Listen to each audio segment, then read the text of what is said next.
ഇന്ന് കേരളത്തിൽ ഒരു യുവാവ് ഒരു പ്രീമിയം കാറിൽ പോകുന്നത് കാണുമ്പോൾ നമ്മൾ അവനൊരു മാർക്കിടും. ഇതാ ഇവൻ സക്സസ് ആയിരിക്കുന്നു, അവന് അത്രയും വില കൂടിയ ഒരു കാറുണ്ട്. എന്നാൽ ഇന്ന് കേരളത്തിൽ വാഹനം പുതിയതായി വാങ്ങുന്നതിൽ, അതിന് സെക്കൻഡ് വാഹനങ്ങൾ എടുക്കുന്നതാണെങ്കിൽ പോലും ഭൂരിഭാഗവും ലോണിലാണ്. Car loan എടുക്കുന്നതൊന്നും തെറ്റൊന്നുമല്ല. പക്ഷെ പലരും വളരെ കുറച്ച് തുക മാത്രം ഡൗൺ പേയ്മെൻറ്റ് ചെയ്തിട്ട് ഭൂരിഭാഗവും പലിശയ്ക്കാണ് എടുക്കുന്നത്. തങ്ങളെ കൊണ്ട് കൂട്ടിയാൽ കൂടാത്തത്ര വലിയ തുകയ്ക്കാണ് ഇവർ കാറുകൾ സ്വന്തമാക്കുന്നത്. അതായത് ഒരു കാറിൽ ഒരുത്തൻ ഇങ്ങനെ പോകുന്നത് കാണുമ്പോൾ മിക്കവാറും അവിടെ സംഭവിക്കുന്നതെന്ന് പറഞ്ഞാൽ ആ കാറ് അവനെയും കൊണ്ടല്ല പോകുന്നത്, അവൻ്റെ ജീവിതവും കൊണ്ട് ആ കാറാണ് പോകുന്നത്.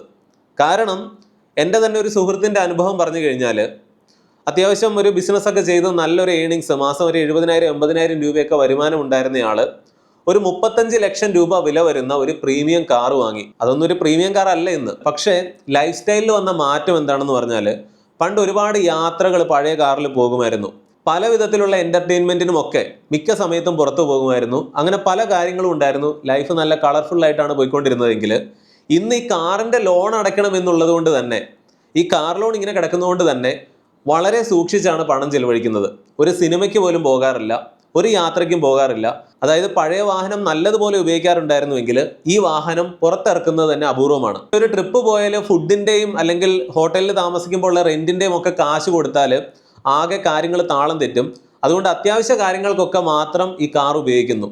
ഇവിടെ നിലവിൽ എന്താണ് സംഭവിച്ചത്? ആളുകൾ നോക്കുമ്പോൾ ഈ ഒരു കാർ എടുത്തതോടെ അവൻ്റെ ലെവൽ മാറി. ആളുകളുടെ മുൻപിൽ ഒരു സർട്ടിഫിക്കറ്റ് ഒക്കെ കിട്ടി, ഇന്ന കാറിലാണ് നടക്കുന്നത്. എന്നാൽ അവനെ സംബന്ധിച്ചിടത്തോളം അവൻ അത്ര നാളും ആസ്വദിച്ച് ചെയ്തിരുന്ന പല എൻ്റർടൈൻമെൻറ്റുകളൊക്കെ ഒഴിവാക്കിക്കൊണ്ട് ഇതിനൊക്കെ പകരമായിട്ട് നാട്ടിൽ ഒരു സ്റ്റാറ്റസ് മാത്രം കിട്ടിയിരിക്കുന്നു. അതും കുറച്ച് നാൾ കഴിയുമ്പോൾ ഈ കാറൊക്കെ ഔട്ട് ഓഫ് ഫാഷൻ ആവും. ആ സമയത്തും ഈ ലോൺ അടഞ്ഞു തീർന്നിട്ടുണ്ടാകില്ല. ഇതുപോലെ തന്നെയാണ് വീട് വെച്ച് പെട്ടിരിക്കുന്നവരും. അതായത് ആളുകൾ കാണുമ്പോൾ ഒരു വീടുണ്ട്, പക്ഷേ വീട് വെച്ചത് കൊണ്ട് ജീവിക്കാൻ മറന്നു പോകുന്നവരാണ് പലരും. അവരുടെ ഭക്ഷണ കാര്യങ്ങളിൽ പോലും അവർ വളരെയധികം മിതത്വം പാലിക്കുന്നു. കാരണം ഈ വീടിൻ്റെ വായ്പ എന്ന് പറയുന്നതാണ് ഏറ്റവും പ്രധാനപ്പെട്ട കാര്യം. കേരളത്തിൽ നമ്മൾ കാണുന്ന വലിയ വീടുകളും പ്രീമിയം കാറുകളും ഒക്കെയുള്ള പലരും ഇതെല്ലാം കയ്യിൽ നിന്ന് പണമിട്ട് അല്ലെങ്കിൽ ലോണോ ബാധ്യതകളോ ഒന്നുമില്ലാതെ അത്രമാത്രം റിച്ച് ആയിട്ടുള്ള ആളുകൾ വളരെ കുറവാണ്. യഥാർത്ഥത്തിൽ ഏറ്റവും കൂടുതൽ സമ്പന്നരായിട്ട് നമുക്ക് തോന്നുന്ന പലരും പണക്കാരാണെന്ന് അനുകരിക്കുന്നവരാണ്. അവർ യഥാർത്ഥത്തിൽ റിച്ച് അല്ല. അവരുടെ വലിയ വീടുകളും കാറുകളും ഒക്കെ ലോണിലാണ്. അവരുടെ ജീവിതം തന്നെ ഈ വായ്പകൾ അടച്ചു തീർക്കുവാൻ വേണ്ടിയിട്ടാണ്. ഇതിനിടയിൽ ജീവിക്കാൻ മറന്നു പോവുകയും അവർക്ക് ഇഷ്ടമുള്ളതുപോലെ ഉല്ലസിക്കാൻ സാധിക്കാതെ വരികയും ചെയ്യുന്നു. കാരണം വീടിൻ്റെയും കാറിൻ്റെയും ഒക്കെ അടവുകൾ കൃത്യമായിട്ട് അടയ്ക്കുക എന്നുള്ളതാണ് അവരുടെ ജീവിത ലക്ഷ്യം.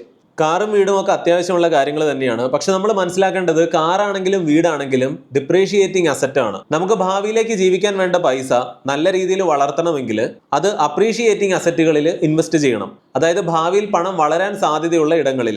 അത്തരത്തിൽ പുതിയതായിട്ട് വരുന്ന നിക്ഷേപ അവസരങ്ങൾ മുൻപ് ഞാൻ നിങ്ങൾക്ക് പരിചയപ്പെടുത്തിയിട്ടുണ്ട്.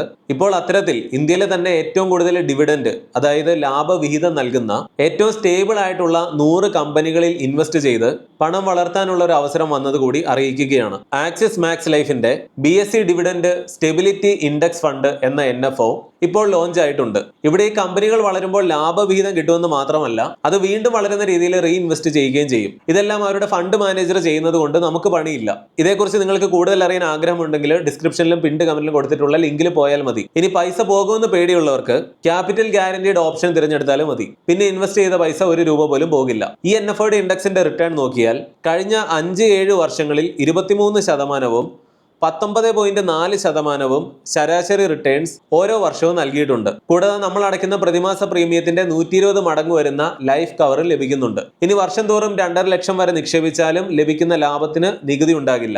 ഇനി പ്രവാസികളുടെ കാര്യം നോക്കിയാൽ മാസം 18,000 രൂപയൊക്കെ വെച്ച് മാറ്റി വെക്കാനുണ്ടെങ്കിൽ 2 കോടിയൊക്കെ റിട്ടേൺ കിട്ടാനുള്ള സാധ്യതയുണ്ട്. ഡിസ്ക്രിപ്ഷനിലും കമന്റിലും കൊടുത്തിട്ടുള്ള ലിങ്കിൽ കൂടുതൽ ഡീറ്റെയിൽസ് ഉണ്ട്. അല്ലെങ്കിൽ സ്ക്രീനിൽ കാണുന്ന ഈ QR കോഡ് സ്കാൻ ചെയ്യാം. ഇനി കൂടുതലായിട്ട് അറിയണമെന്നുണ്ടെങ്കിൽ കോൾ ബാക്ക് റിക്വസ്റ്റ് കൊടുത്താൽ മതി. മലയാളത്തിൽ തന്നെ നിങ്ങൾക്ക് സപ്പോർട്ട് കിട്ടും. കൂടാതെ ഒരു ഏജന്റ് നിങ്ങളെ വീട്ടിൽ നേരിട്ട് വന്ന് കാര്യങ്ങൾ മനസ്സിലാക്കി തരണമെന്നുണ്ടെങ്കിൽ അതിനുള്ള സൗകര്യവും ഉണ്ട്. പിന്നെ ഓർമ്മിപ്പിക്കുകയാണ്, ഈ NFOയുടെ അവസാന തീയതി ഈ വരുന്ന മെയ് 31 വരെയാണ്. നമുക്ക് വീഡിയോയിലേക്ക് തിരിച്ചു വരാം.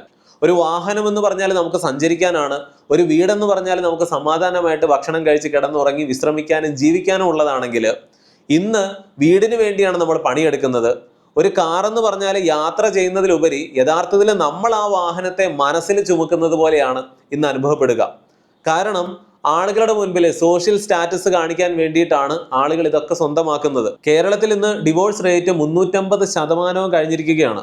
100 ആകെ ശതമാനമുള്ളൂ, പിന്നെ 350 എങ്ങനെ വന്നു എന്നൊന്നും ചോദിക്കരുത്. അത് പറഞ്ഞ് സമയം കളയുന്നില്ല. വിവാഹങ്ങളെക്കാൾ കൂടുതൽ ഡിവോഴ്സുകൾ നടക്കുന്ന ഒരു കാലത്തും ഇന്നും ഇതുപോലെയുള്ള ചടങ്ങുകൾക്ക് വേണ്ടി പണം ചിലവഴിച്ച് കളയുന്നതിന് ഇവിടെ ഒരു കുറവുമില്ല എന്നുള്ളതാണ്. അതായത് ഏതാനും ദിവസങ്ങൾക്ക് വേണ്ടി നമ്മുടെ പണം മുഴുവൻ പൊട്ടിച്ചു കളയാനും ബാധ്യതകൾ എടുക്കാനും ഒന്നും ഇന്നിവിടെ ആർക്കും മടിയില്ല. ജീവിക്കാൻ മറന്നു പോകുന്ന മലയാളി. നമ്മൾ ഈ കഷ്ടപ്പെടുന്നതെല്ലാം ഒരു വീടിനും കാറിനും വേണ്ടിയിട്ട് മാത്രമാണ്, അല്ലാതെ നമ്മുടെ ജീവിതം ആസ്വദിക്കാനല്ല. ഇന്ത്യ എന്ന് പറയുന്നത് ലോകത്തിലെ ഏറ്റവും വലിയ 2ാമത്തെ മാർക്കറ്റാണ്.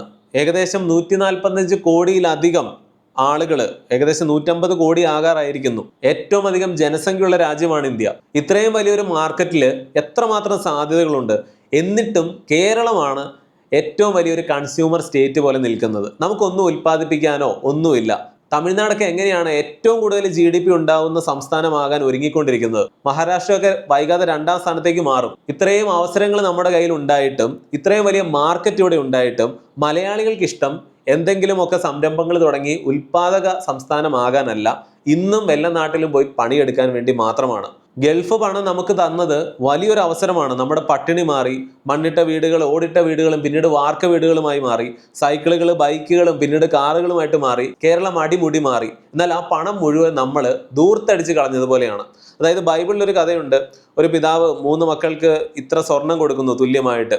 എന്നിട്ട് കുറച്ച് നാൾ കഴിഞ്ഞിട്ട് അത് തിരിച്ചു കൊണ്ടുവരാൻ പറയുമ്പോൾ ഒന്നാമത്തെ ആൾ പലിശയ്ക്ക് കൊടുത്ത് കുറച്ച് വർദ്ധിപ്പിച്ചു, മറ്റേ ആൾ എന്തോ ബിസിനസ് ചെയ്ത് വർദ്ധിപ്പിച്ചു, 3ാമത്തവൻ അതേപടി തിരിച്ചു കൊണ്ട് കൊടുത്തു. അത് മണ്ണിൽ കുഴിച്ചിട്ടു എന്നൊക്കെയാണ് പറയുന്നത്. അപ്പോൾ ആ മകനെ ശപിച്ച് എന്തോ പനിഷ്മെന്റ് ഒക്കെ കൊടുക്കുന്നതാണ് കഥ.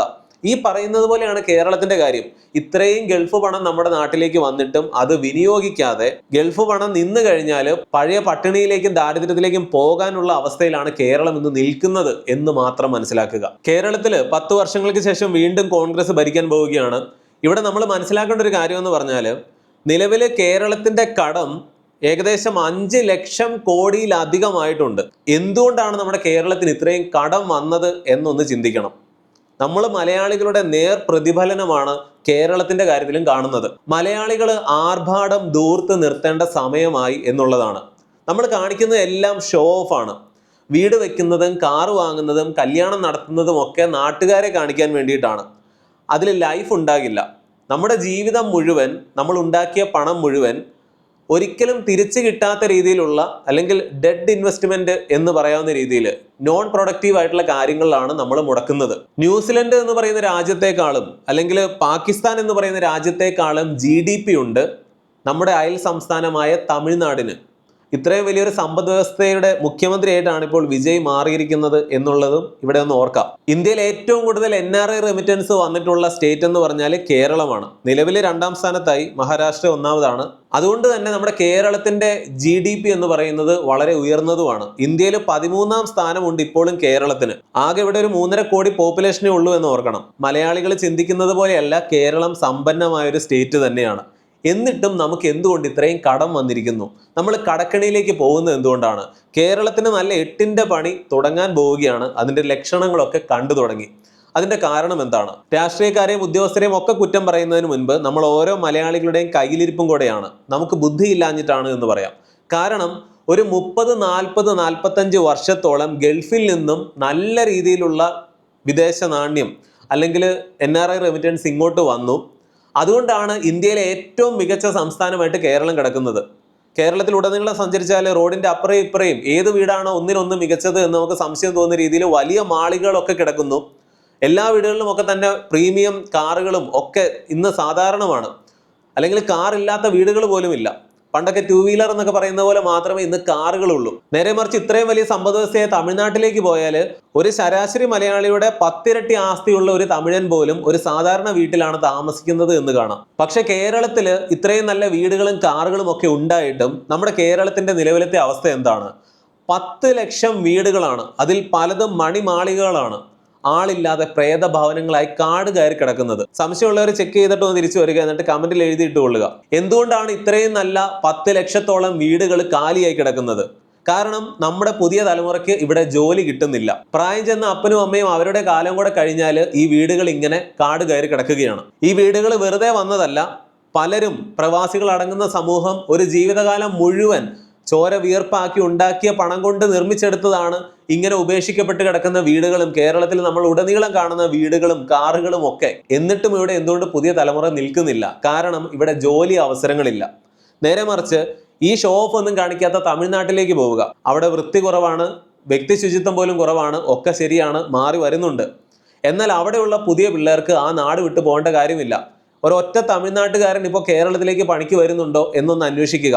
ബംഗാളികൾ ഇപ്പോൾ നാട്ടിലേക്ക് പോയിട്ട് തിരിച്ചു വരാത്തൊരു സാഹചര്യമുണ്ട്. തമിഴ്നാട്ടുകാർക്കൊക്കെ അവിടെ തന്നെ ജീവിക്കാനുള്ള സാഹചര്യമുണ്ട്, അവിടെ ജോലിയുണ്ട്, അവിടെയുള്ള പേരൻസ് ആരും അനാഥരെ പോലെ മരിക്കുന്നില്ല.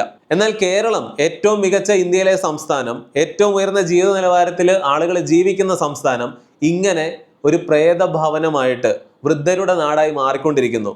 അതിൻ്റെ ഏറ്റവും പ്രധാനപ്പെട്ട കാര്യം എന്ന് പറഞ്ഞാൽ ഗൾഫിൽ നിന്നും ഇത്ര നാളും വന്ന പണം മുഴുവൻ നമ്മൾ ഡെഡ് ഇൻവെസ്റ്റ്മെൻ്റ് ആയിട്ടാണ് മാറ്റിയത്, കാറുകളും വീടുകളുമായിട്ട്. അല്ലാതെ വ്യവസായിക ശാലകളായിട്ടോ ജോലി നൽകുന്ന സംരംഭങ്ങളായിട്ടോ ഒന്നുമല്ല. നമുക്കിവിടെ ആകെയുള്ളത് ചെറുകിട സംരംഭങ്ങളാണ്, ബേക്കറികളും റെസ്റ്റോറൻറ്റുകളും ചെറിയ പരിപാടികളും ഒക്കെ തുടങ്ങിയിട്ട്. അതിനപ്പുറത്തേക്കൊന്നുമില്ല, വലിയ ഇൻഡസ്ട്രികളില്ല.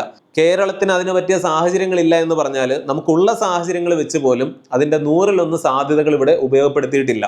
ഉള്ളതിനെ കൂടെ ഓടിക്കുകയാണ്. മറ്റൊരു വെസ്റ്റ് ബംഗാളായിട്ട് കേരളം മാറിക്കൊണ്ടിരിക്കുകയാണ്. അതിപ്പോൾ നമ്മൾ അറിയാത്ത എന്താണ്? ഈ പനിയുള്ളപ്പോൾ പാരസിറ്റമോൾ കഴിക്കുന്നു എന്ന് പറയുന്ന പോലെ നിലവിൽ ഇപ്പോഴും ഗൾഫിലെ പണം വന്നുകൊണ്ടിരിക്കുന്നതുകൊണ്ട് നമ്മളൊന്നും അറിയുന്നില്ല. ഇറാനിലെ പ്രശ്നങ്ങളും ഒക്കെ ഇപ്പോൾ നമുക്കറിയാം. മിഡിൽ ഈസ്റ്റ് മുഴുവൻ അതിൻ്റെ രൂപവും ഭാവവും ഭാവിയും ഒക്കെ മാറുകയാണ്. ഭാവിയിൽ കേരളത്തിലേക്കുള്ള NRI റെമിറ്റൻസിലൊക്കെ നല്ല രീതിയിലുള്ള കുറവുണ്ടാവും. അപ്പോൾ മാത്രമേ ഈ പനി നമ്മൾ അറിയുകയുള്ളൂ. പാരസിറ്റമോൾ കൊണ്ട് മാറുന്ന പനി ആയിരിക്കില്ല അത്. കേരളം വലിയ തകർച്ചയിലേക്ക് തന്നെയാണ് പോകാൻ പോകുന്നത്. അതുകൊണ്ടാണ് മലയാളികൾ ആർഭാടവും ധൂർത്തും നിർത്താറായി എന്ന് പറയുന്നത്. ഇതൊക്കെ പറയുമ്പോൾ ഒരു കാർ ലോൺ എടുക്കുന്നതോ ഹൗസിംഗ് ലോൺ എടുക്കുന്നതോ ഒന്നും ഒരിക്കലും മോശമായിട്ടുള്ളൊരു കാര്യമല്ല. ഒരു ഉദാഹരണം പറഞ്ഞു കഴിഞ്ഞാൽ 60 ലക്ഷം രൂപയുടെ വീട് നിങ്ങൾ ഇന്ന് സ്വന്തമാക്കാൻ ആഗ്രഹിക്കുന്നു. ഒരു 10 ലക്ഷം നിങ്ങൾ കയ്യിൽ നിന്നിട്ടിട്ട് ബാക്കി ഒരു 50 ലക്ഷത്തിനാണ് നിങ്ങൾ ലോൺ എടുക്കുന്നത് എന്ന് കരുതുക. 50 ലക്ഷത്തിന് ഒരു 8% പലിശയ്ക്ക് 25 വർഷത്തേക്കാണ് നിങ്ങൾ ഹോം ലോൺ എടുക്കുന്നതെങ്കിൽ മാസം ഒരു 40,000 രൂപ EMI സങ്കല്പിക്കുക. 25 വർഷം കഴിയുമ്പോൾ നിങ്ങൾ ആകെ അടയ്ക്കുന്നതെന്ന് പറഞ്ഞാൽ 1,20,00,000 രൂപയാണ്. അതായത് 50 ലക്ഷം രൂപ ലോൺ നിങ്ങൾ എടുത്തപ്പോൾ 25 വർഷം കൊണ്ട് 1,20,00,000 രൂപ നിങ്ങൾ അടച്ചു. അതായത് മുതലിൻ്റെ ഇരട്ടിയിലധികം. ഒരു ശരാശരി ഹോം ലോണിൻ്റെ കാര്യം തന്നെയാണ് പറഞ്ഞത്. അപ്പോൾ ഇതൊക്കെ കേൾക്കുമ്പോൾ പലർക്കും ഈ ഹോം ലോൺ എന്ന് പറയുന്നത് ഒരു വലിയ മണ്ടത്തരമാണ് എന്ന് തോന്നുന്നുണ്ടെങ്കിൽ അല്ല. നിങ്ങളെ കൊണ്ട് എടുക്കാൻ പറ്റുന്ന തുക നിങ്ങൾ എടുത്തു കഴിഞ്ഞാൽ ഒരു പ്രശ്നവുമില്ല. ഇത് തന്നെ നല്ലൊരു ഉദാഹരണമാണ്. നേരെ മറിച്ച് നിങ്ങളിപ്പോൾ 50 ലക്ഷം രൂപയ്ക്ക് ഹോം ലോൺ എടുത്തു എന്ന് പറയുന്നു. ഈ കാശ് നിങ്ങൾ അല്ലെങ്കിൽ നിങ്ങളുടെ കയ്യിൽ നിന്ന് ഒരു 50 ലക്ഷം നിങ്ങൾ ഫിക്സഡ് ഡിപ്പോസിറ്റ് ആയിട്ട് ബാങ്കിൽ ഇട്ടു എന്ന് കരുതുക. അതിനൊരു 6% അല്ലെങ്കിൽ 7% പലിശ കിട്ടും. പണപ്പെരുപ്പം ഇൻഫ്ലേഷൻ എന്ന് പറയുന്നത് ഒരു 5%, 6% ഉണ്ട്. അങ്ങനെ 50 ലക്ഷം രൂപ നിങ്ങൾ FD ആയിട്ട് ഇട്ട് കഴിഞ്ഞാൽ 25 വർഷത്തിന് ശേഷം അതൊരു 2.5 കോടി രൂപയ്ക്ക് അല്ലെങ്കിൽ ഒരു 2,30,00,000 രൂപയൊക്കെ ആവും. അപ്പോൾ നിങ്ങളൊരു വീട് വാങ്ങുന്നതും ബാങ്കിൽ FD ഇടുന്നതും തമ്മിൽ എത്ര വ്യത്യാസമാണ് എന്ന് നോക്കിയാൽ അങ്ങനെയല്ല. ഒന്നാമത്തെ കാര്യം 25 വർഷത്തേക്ക് FD ഇടണം. ഇതൊക്കെ നടക്കുമെന്ന് ചോദിച്ചാൽ ഒരു ചോദ്യമാണ്. എന്നാൽ അങ്ങനെ ഇട്ട് കഴിഞ്ഞാൽ പോലും നിങ്ങൾക്ക് കിട്ടുന്നതിൽ ഒരു 30% അല്ലെങ്കിൽ 20% ഒക്കെ ടാക്സ് കഴിഞ്ഞിട്ടാണ് ആ തുക കയ്യിൽ കിട്ടുക. അതായത് ഒരു 1,80,00,000 എന്ന് കരുതുക. പക്ഷേ ആ സമയത്ത് അതായത് 25 വർഷത്തിന് ശേഷം നിങ്ങളൊരു വീട് വാങ്ങുകയാണെങ്കിൽ അന്ന് നിങ്ങൾ ഏറ്റവും കുറഞ്ഞത് ഒരു 1.5 കോടിയെങ്കിലും മുടക്കേണ്ടി വരും. കാരണം ഒരു വീടിൻ്റെയും പ്രോപ്പർട്ടിയുടെയും ഒക്കെ വില അല്ലെങ്കിൽ ചിലവ് എന്നൊക്കെ പറയുന്നത് കൂടിക്കൊണ്ടാണ് ഇരിക്കുന്നത്. 1.5 കോടി ഒരു ശരാശരിയാണ് പറഞ്ഞത്, പലപ്പോഴും ഒരു 2 കോടിക്കൊക്കെ അടുത്തെത്തും. അതായത് ഇന്ന് നിങ്ങളൊരു 60 ലക്ഷത്തിന് സ്വന്തമാക്കുന്ന വീട് 25 വർഷങ്ങൾക്ക് ശേഷം അതേ സൗകര്യങ്ങളുള്ള വീട് നിങ്ങൾ സ്വന്തമാക്കണമെങ്കിൽ ഒരു 1.5 കോടി അല്ലെങ്കിൽ 2 കോടിയൊക്കെ മിനിമം ആകും. അതുപോലെയാണ് ഇൻഫ്ലേഷൻ പോകുന്നത്. ഇവിടെ വേറൊരു കാര്യമുണ്ട്. നിങ്ങൾ മുൻപ് ഹോം ലോൺ എടുത്തിട്ടാണ് വീട് പണിതിരുന്നതെങ്കിൽ ഈ 25 വർഷവും നിങ്ങൾ ആ വീട്ടിൽ താമസിക്കുകയായിരുന്നു. അതാണ് ഏറ്റവും പ്രധാനപ്പെട്ട പോയിന്റ്. അല്ലാതെ നിങ്ങൾ ഹോം ലോൺ ഒന്നും എടുക്കാതെ ഇത് FD ആയിട്ട് ഇട്ട് പിന്നീട് ഒരു വീടൊക്കെ വാങ്ങിയാൽ മതി എന്ന് പറഞ്ഞാൽ 25 വർഷം നിങ്ങൾ റെന്റ് കൊടുത്തായിരിക്കും താമസിച്ചത്. ആ നഷ്ടം കൂട്ടിയില്ല. അതും കൂടാതെ 1.5 കോടിയെങ്കിലും മുടക്കി നിങ്ങളൊരു വീട് വാങ്ങുകയും ചെയ്യണം. ഇവിടെയാണ് ഹോം ലോൺ എന്ന് പറയുന്നത് എപ്പോഴും ലാഭമാകുന്നത്. ഇവിടെ മനസ്സിലാക്കേണ്ടതെന്ന് പറഞ്ഞാൽ ഒരു ഹോം ലോൺ ആണെങ്കിലും കാർ ലോൺ ആണെങ്കിലും ഒക്കെ ബുദ്ധിപരമായിട്ട് അത് നല്ല രീതിയിൽ ഉപയോഗിച്ചാൽ നിങ്ങൾക്ക് എപ്പോഴും ലാഭമാണ്, പലവിധ കാരണങ്ങളും കൊണ്ടും. പക്ഷെ നമുക്കൊക്കെ താളം തെറ്റുന്നത് എവിടെയാണ്? നമ്മളെ കൊണ്ട് കൂട്ടിയാൽ കൂടാത്ത തുകകൾ ഒരു ഹോം ലോണിനാണെങ്കിലും കാർ ലോണിലാണെങ്കിലും എടുക്കും. അതായത് ആളുകളെ കാണിക്കാൻ വേണ്ടി കൂടിയ കാറുകൾ വാങ്ങുക, ആളുകളെ കാണിക്കാൻ വേണ്ടി കുറെ കൂടെ വലിയ വീട് പണിയുക.